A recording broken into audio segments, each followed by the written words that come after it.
Hey everybody, Eric here from 7 Circle Hobbies, and today we're going to go over Crypts, Cairns, and white barrows.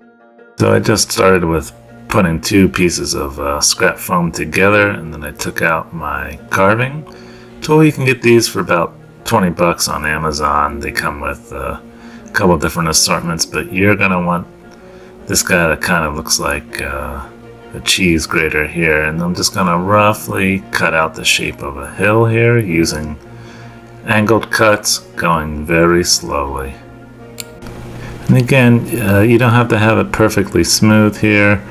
If this was XPS, you could use a sander, or we're going to fill this stuff up and cover up anything that might be a little bit out of whack later in another step.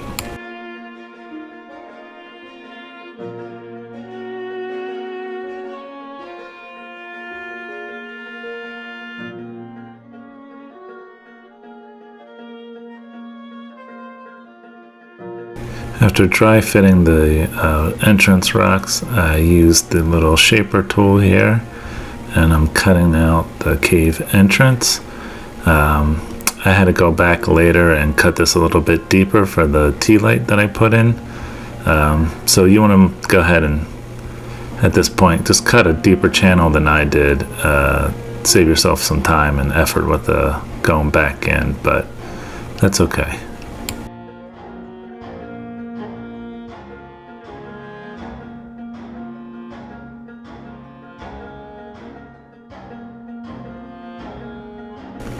Here I'm just beveling the stone edges here, just cutting on the little 45-degree angles all around these cubes. These will serve as the pillars to the entrance of the white barrow or burial crypt. Then I'm going to use a tin foil ball and give them some stone texture in the next part here.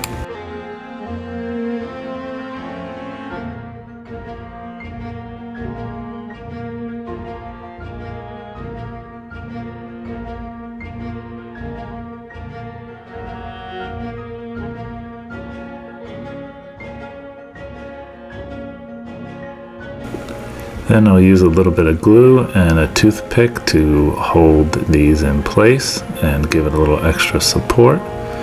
Then I'm going to make sure the bottom here is flush and cut off any of the excess pillars where it's gone over the flat edge of the burial mound.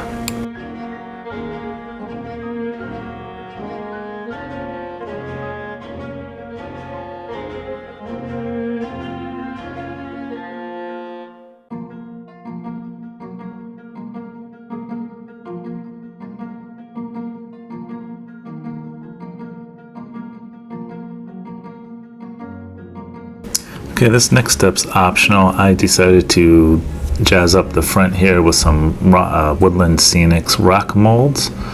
I've covered this in a couple different videos, so I won't re-go over it here. I'll click a couple links up top here on the screen. You can check it out after this one if you want to learn a little bit more about how I've used these in the past. But these will give you a really nice effect, like this has been carved out of the side of a hill or a small gravelly mountain, and I think it adds a really nice texture and a little bit of realism here. So once you get it the way you want it, the next thing I'm going to do is mix up some miracle product here. This here you see in the bowl is actually joint compound, but you buy the powder vorm, mix it with a little bit of water, and then you can coat whatever you'd like, just like you would normal joint compound, except for this will dry rock hard. There's no shrinkage, and you can even sand it, drill it, whatever you want to do to it later. This stuff's really great, and I suggest if you're going to use joint compound in any of your builds, I'd skip the stuff you get right out of the tub at the store, and I won't go back to that after I found out about this. I'll link the product in the description below. You can find it at any of your big box stores. All I'm doing here is trying to smooth out any of those rough cuts so it looks more like natural ground, a hill in this case, and also provide a little bit of texture to the piece so that when the paint, when I get the paint in, it's going to provide a little bit of texture to that as well.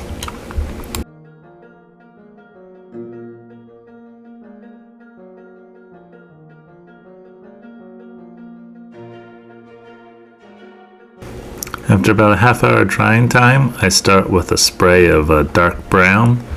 Didn't affect the foam at all. Just have to go easy around it. Don't spray on it heavy. Then I started with my usual earth colors. I do a chestnut, followed by territorial beige, and then I'll paint the face of the rock here with an antique white. These are all cheap 50 cent, 75 cent craft paints. If you don't have those available, I'm sure you could find different tones in your paint collection. Essentially, you just want to go up a few stages at a time. Dark brown, medium brown to a light brown, and then a little bit of stone or off-white will help you.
The Wraiths are printed from Loot Studios, and I went with a simple paint scheme here. Just started with a Vallejo dark gray, followed by Vallejo sky gray, and a little bit of cold white.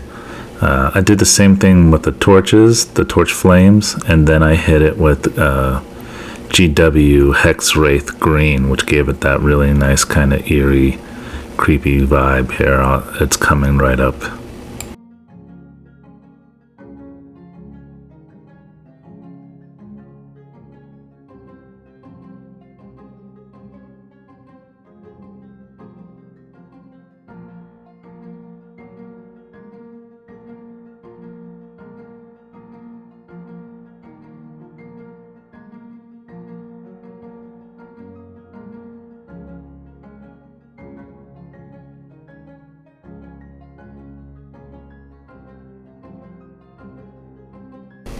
Okay, while the figures are drying, I'm going ahead and finishing up the burial mound here. I spread a very good liberal amount of glue here. And I'm going to start with a dark green flock. I'll list all the product descriptions below. But the idea is you want to start dark and go gradually lighter and then blend things together, kind of give it a realistic earth tone. Very rarely in nature you'll see a thing that's all monotone, one color. So you want to try and slowly add to your collection of flock. Then I'll dab on a couple different areas of glue. It might be hard to see on camera here, but there's a couple wet spots here that I'm just kind of spot checking different areas. I've already added in a slightly lighter green onto this dark green base, and now I'm going to go up one more step in color to a very kind of vibrant bright green.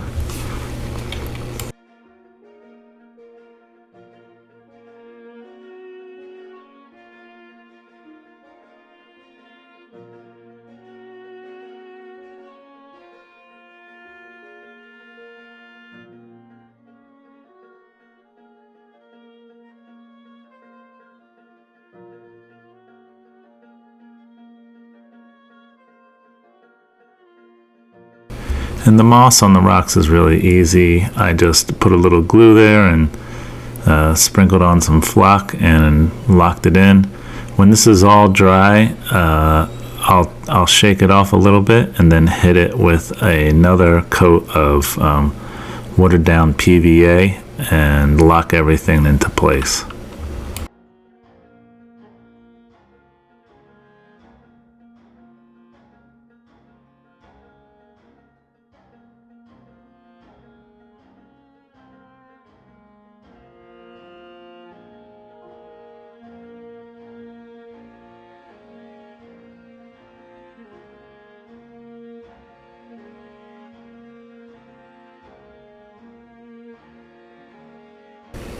To finish off the model, I'll use Army Painter Tufts.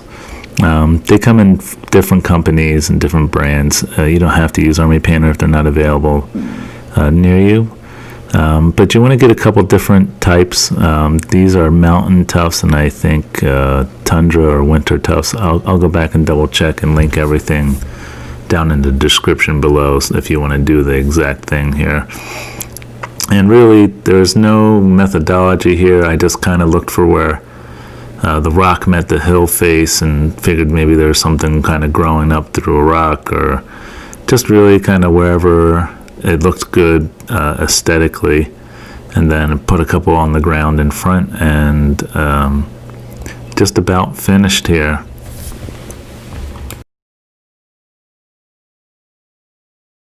Alright, so if you like what you see, please hit the like and subscribe button. Hit the bell so that you always get notified of new content. And I've got a couple new projects coming out I'm really excited to put out on the channel soon. Thanks for tuning in and helping the channel grow.